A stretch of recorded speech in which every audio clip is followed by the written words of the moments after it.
May I present Group 5 KWL chart about earthquake and faults. The big question: what is the relationship between earthquake and faults? A KWL chart consists of 3 columns: what I know, what I want to know, and what I have learned.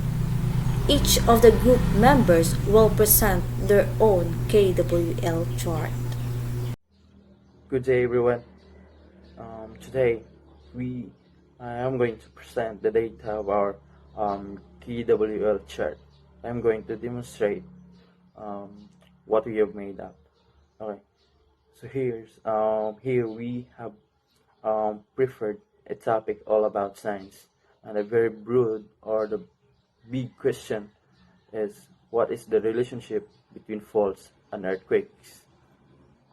So what I know is that earthquakes occurs on faults, and an earthquake is caused by the sudden slip on a fault, much like when you snap your fingers. Before the snap, you push your fingers together and sideways. Because you're pushing them together, friction keeps them from moving to the side. So what I want to know is that why not all movements along faults generate earthquakes? And then what I learned is that I have learned that all earthquakes occur on faults, and not all faults have earthquakes. So a fault is simply a fracture in rock material accompanied by displacement along the two sides of the fractures. So if the displacement occurs slowly enough, no earthquake waves are generated. So I think that's all. Thank you, and God bless us all. What I know is that earthquakes are usually caused when rock underground suddenly breaks along a fault. This sudden release of energy causes the seismic waves that make the ground shake. When two blocks of rock or two plates are rubbing against each other, they stick a little. When the rock breaks, the earthquake occurs. What I want to know how these two are connected to each other. What I have learned that earthquakes occur on faults. Seismic waves are generated when the two sides of the faults rapidly slip past each other.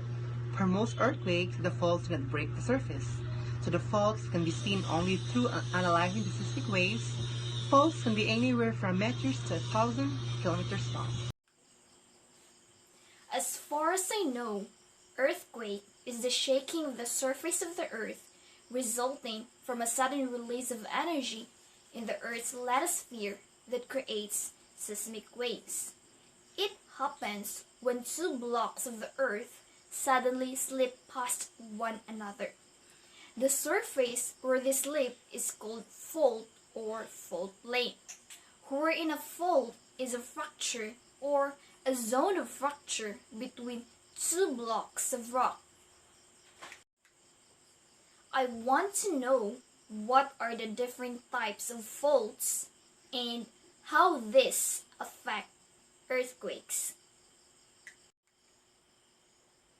After the discussion about earthquakes and faults, I have learned that earthquakes happen on fault lines.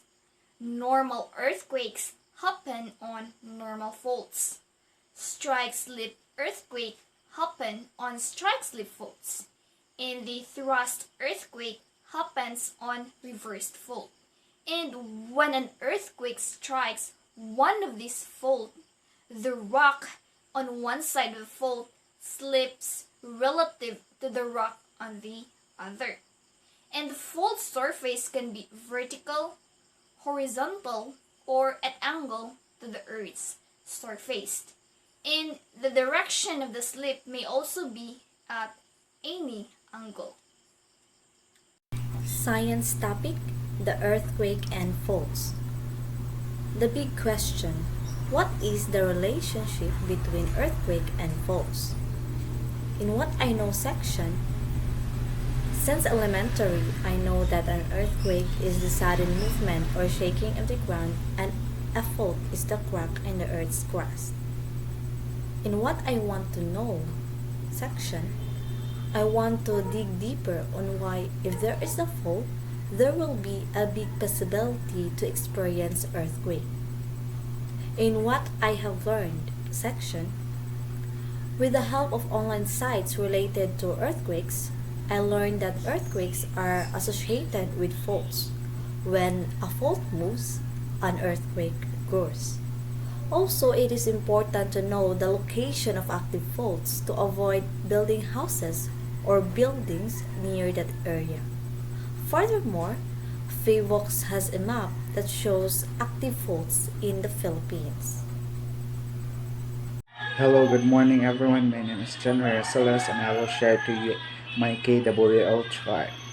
So the first is we should know the topic, which our topic that we have chosen is all about earthquakes and faults. So now let us move on to the first part of the chart, which is what I know. So I already knew that earthquake is the shaking or trembling of the Earth's surface due to the rapid release of energy. So different fault movements would create new geological features such as mountains, volcanoes, and more. So the next part of the chart is what I want to know. So I want to know how these faults originate and other causes of earthquakes. So the last part is what I learned. I have learned that some earthquakes are caused by volcanic eruptions, which I can say that is not disruptive. Tectonic plates are moving, but they get stuck at their edges due to friction. Breaking of Earth's surface or crust will create to an earthquake and will lead to creation of faults. That would be all. Thank you. Earthquakes can happen anytime, anywhere. They have all occurred where there has been frequent activity in the past and where there will be frequent activity in the future. Thank you everyone for listening.